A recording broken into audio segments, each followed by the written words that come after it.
The views expressed are not necessarily those of KSCJ and Powell Broadcasting Company. This program is not intended to replace the advice of doctors or other clinical providers. Consult with your practitioner to ensure the proper course of action for you.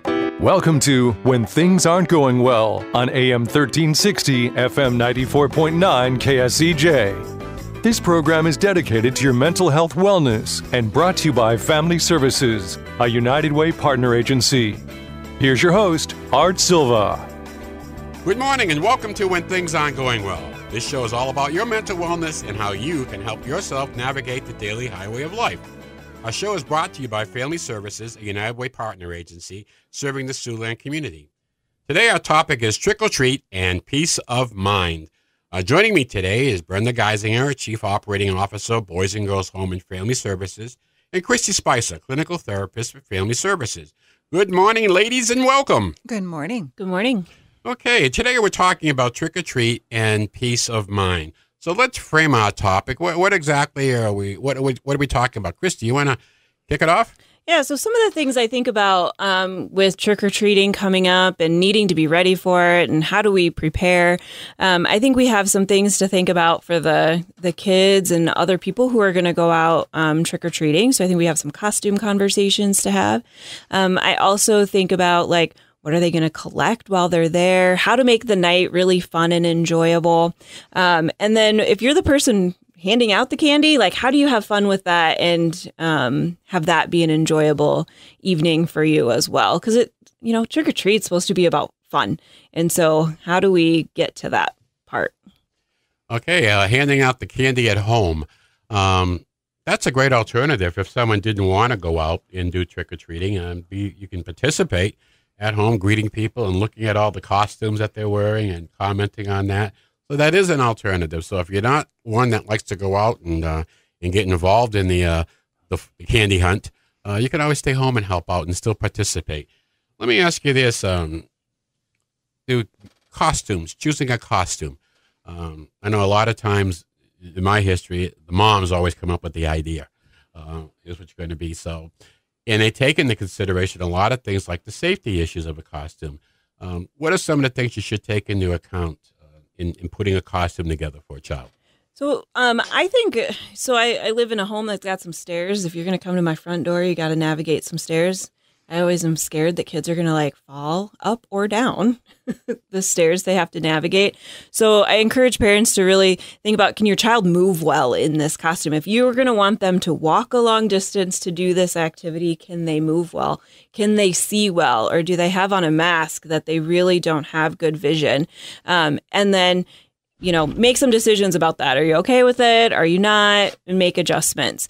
Another thing that can really happen for young kids for parents to be aware of is you go out and they want to be whatever the latest and greatest is, right? And you're like, oh, this costume's a little bit expensive, but they really want it. I'm going to do it. A lot of the time, those 3 and 4-year-olds especially are going to get to Halloween night and not want anything to do with that costume. And so have a backup plan for that. And then if that's going to be a big deal to you, don't go and buy them the expensive Halloween costume. Figure out the cheaper alternative. And kids, even if they want to be something that they've seen this great thing and it's at the store, right? A lot of times if you can give them an alternative that's not as expensive and work with them to see that it is still being the character they want to be, they'll be just as happy with that. So you do not have to go out and spend a fortune on costumes. You can get creative, a good time to, even during the course of the year, if you see something in a book or in a movie or something like that, it might be an idea you put aside for Thanksgiving. In my house, part of the deal was putting the costume together. My wife had an idea. She never surprised the kids with it, told them in advance, and then she'd go off and get the necessary components to put it together. I remember a robot. She had to get ducts for washing machine, air dryer ducts for the arms and the legs, and she wanted to make sure he could move around and that stuff. So you bring up a lot of good comments there. Now, one thing that happens also is that we break a routine, and we've talked about the importance of a routine with our kids. So when you go out for Halloween, do you have to change that routine a little bit, maybe with mealtime hours or nutrition? Your thoughts, Christy? Yeah, most of the time that trick-or-treat hours are right around when most families are having dinner, right?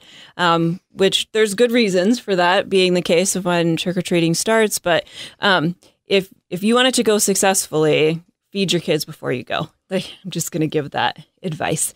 And you may even want to start the beginning of the day letting the child know this is what our schedule is going to be when you get home from school, because they may want to put on their costume. They may want to take, all their time with that and not focus on we need to eat. We need to take our time because they can down that hot dog in 2 seconds if you let them, so they can get out and trick or treating. And it's kind of laying out what the day is going to look like before it even starts.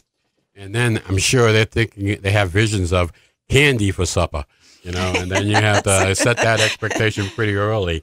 I'm Art Silver, and with me today on When Things Aren't Going Well is Brenda Geisinger and Christy Spicer, and we're talking about trick-or-treat and peace of mind. Ladies, let me ask you this. How do you reduce, the kids wake up in the morning with stress about Halloween and what the day is going to bring? Is that some type of anxiety about maybe what's going on in school or the rest of the day or trick-or-treating? Christy? I think, Halloween, just like a lot of other holidays, it disrupts that schedule. It disrupts the normal flow. They're excited, though, too, right? We have something to look forward to.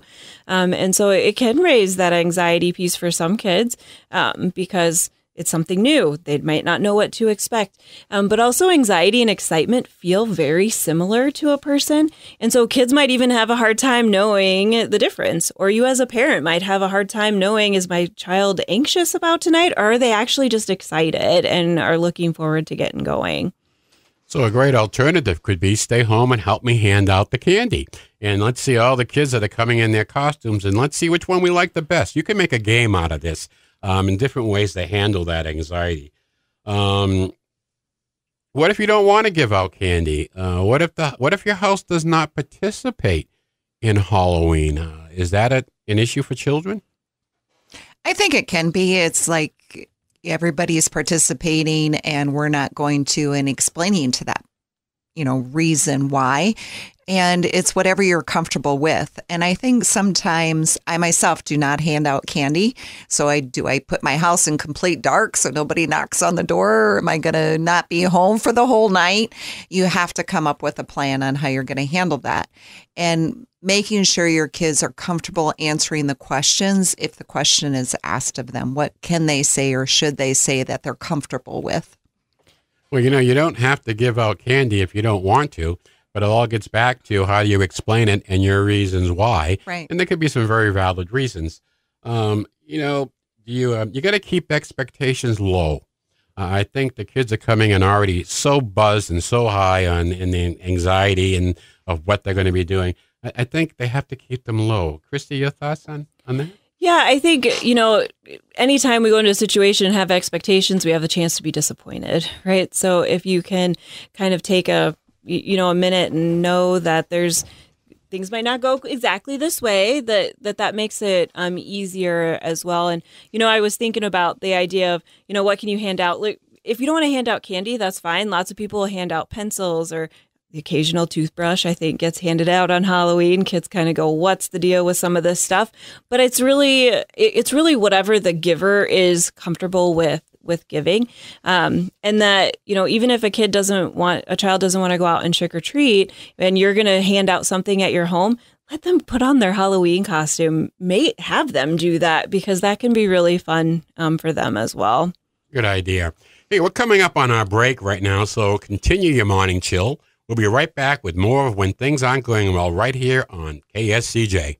Let's face it, that happens to all of us. However, the pandemic has compounded all of our lives and activities. Even the simplest tasks seem harder. Hi, I'm Brenda Geisinger, the Chief Operating Officer at the Boys and Girls Home and Family Services. Family Services is a United Way partner agency serving children and families of our community, and we're here to help. If you'd like to learn more about Family Services, please contact us via email, website, Facebook, or phone Mary Pickens. At Family Services, we change lives.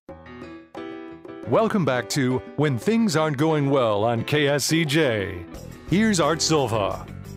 Welcome back to When Things Aren't Going Well. I'm Art Silva, and along with me is Brenda Geisinger and Christy Spicer.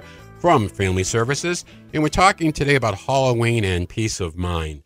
So let's talk about the teens and tweens and trick-or-treating. It seems to be that we certainly get to an age and it's not cool, or, it varies by family. Let's talk about that, because, Christy, with your experience, and Brenda, you as a mom, what happens when they kind of go through that phase of their life and Halloween, and how does it affect the other kids in the family? So I think it's kind of a complicated thing, because you got a couple things going on. One is that a kid can just, decide, a tween or a teen, like it's not cool anymore. And so they don't want to do it. And maybe even the family, the younger kids or the parents are like, no, we're doing this as a family. You got to come with, kind of a thing. So you can have that issue. There's also some thoughts in our society and in our community about what's the appropriate age to go trick-or-treating? Should kids stop trick-or-treating by the time they're 8th grade, high school? Just what's appropriate? Lots of people ask that kind of question. And so I think it can cause a lot of challenges for kids and for parents to figure out what are we comfortable with. And, in thinking about Halloween and trick-or-treating and some of the origins of that, what's interesting is that some of those origins, it was the adults out doing the stuff. So now we have kind of this idea that maybe there's an age limit on it, which I just think is interesting. Well, this is certainly one of the holidays that seems to continue on into adulthood.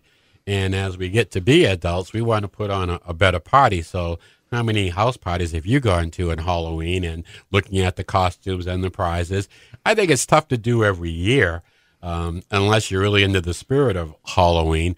But, Brenda, let me ask you about your kids now. They've grown up, and they were in the trick-or-treating phase, and now they got a little older. Did it become uncool? I think they always had a desire to go, and my conversation with them, what was the purpose? Was it to smash the pumpkins on the neighbor's yard, or to scare the little kids who are out having fun, or were they just going to go have fun and go get some candy and hang out with their friends? And I think that's part of the conversation you need to have. And then in looking at costumes for teenagers, sometimes there can be choices where it's a little suggestive.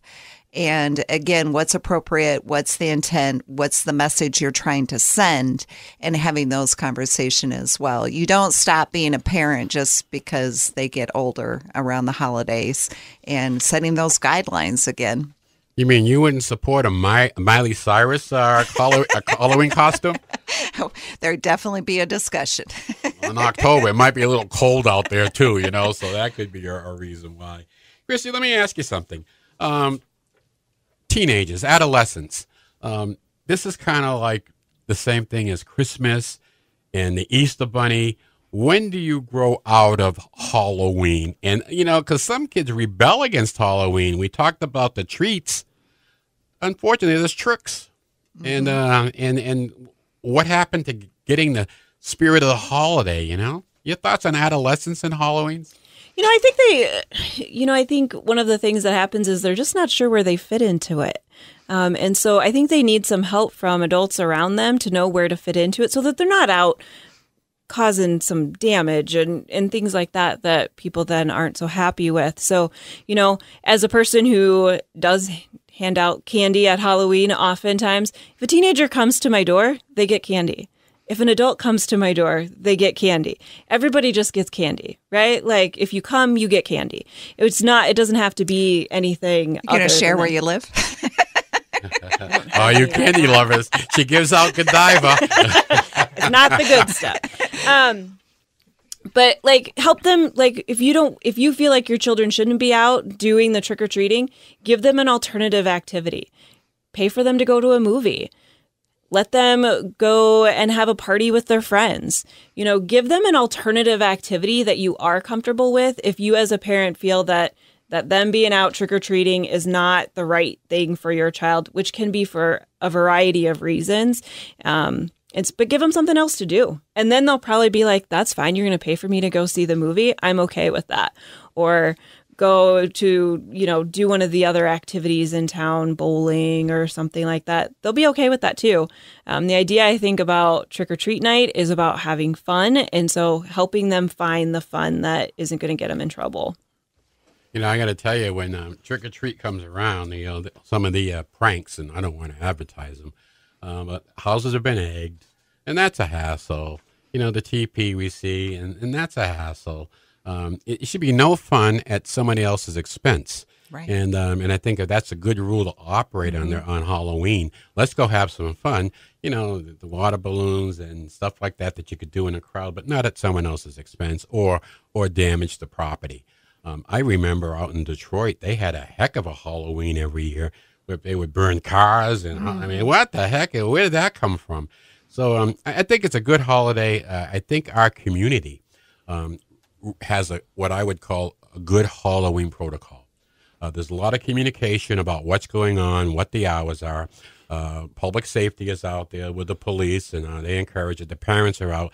I think Halloween can be a great time for parents and kids.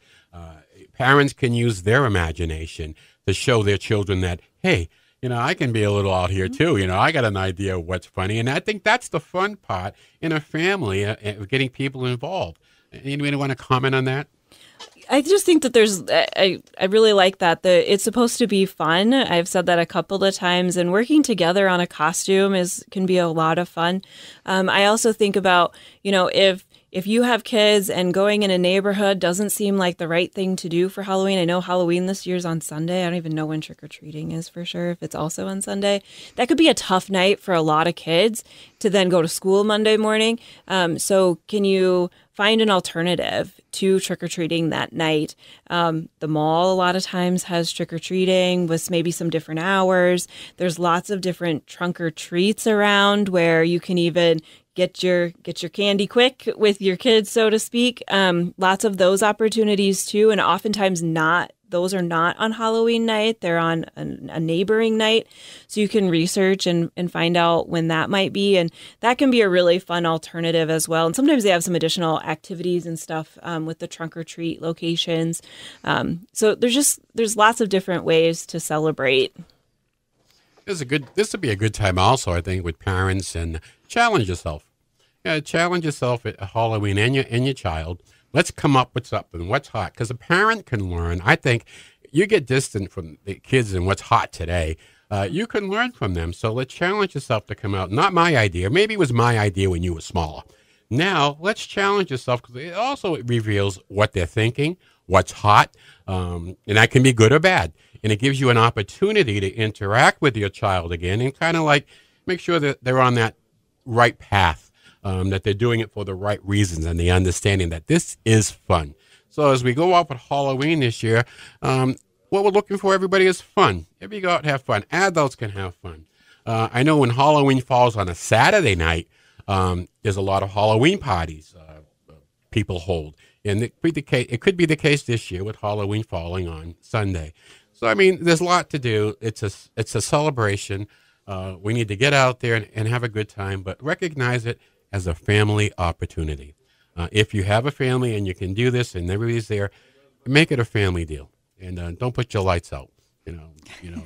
Get that candy out there. If you find lights out, we'll give you Christy's address, and you can go over there and get a pack of Godiva chocolate, because she gives out candy to everybody. Yeah, my deal was you got to be in a costume. If you wear a costume, you get a treat. If you don't wear a costume, hey, are you Freddy the Freeloader? Especially with, that's just me. That's what happens when you go to that. What are the rules and what the expectations have been set? So I think if parents are going to get their kids in a costume, then reward them and say they're going to get a treat if you get this. So, hey, ladies, I want to thank you very much for coming up on the end of our show. And I want to thank you. We always try to end our show with a joke. So, in the spirit of Halloween, here's a sign when you know you're too old for trick-or-treating. When the door opens and you yell trick or, and you can't remember the rest. Hey, we want to thank everybody for being with us today. Brenda, Christy, thank you very much. Listening audience, I want to give shout-outs to Dracula, Frankenstein, the Mummy, the Creature from the Black Lagoon, Freddy, Jason, Zombie Apocalypse, and all the Halloween creatures out for a thriller of a night. Hey, we're hiring at Boys and Girls Home, so check out the employment opportunities at the Boys and Girls Home Family Services website. Join us next Saturday morning at 7 a.m. for When Things Aren't Going Well, right here at 1360 94.9 KSCJ, when our topic will be family time. It's more than big outings. Your homework this week is to go out and have a good laugh. May the sun shine on you. Peace. For more information on the services provided by Boys and Girls Home and Family Services, see them online at boysandgirlshomeiowa.org. Or you can call 712-293-4700 to get more information about family services, residential treatment, the Opportunity School, the Siouxland Family Center, and more. At Boys and Girls Home and Family Services, we change lives.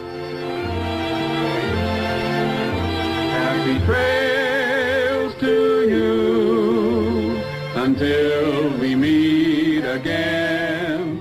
Happy trails to you. Keep smiling until then.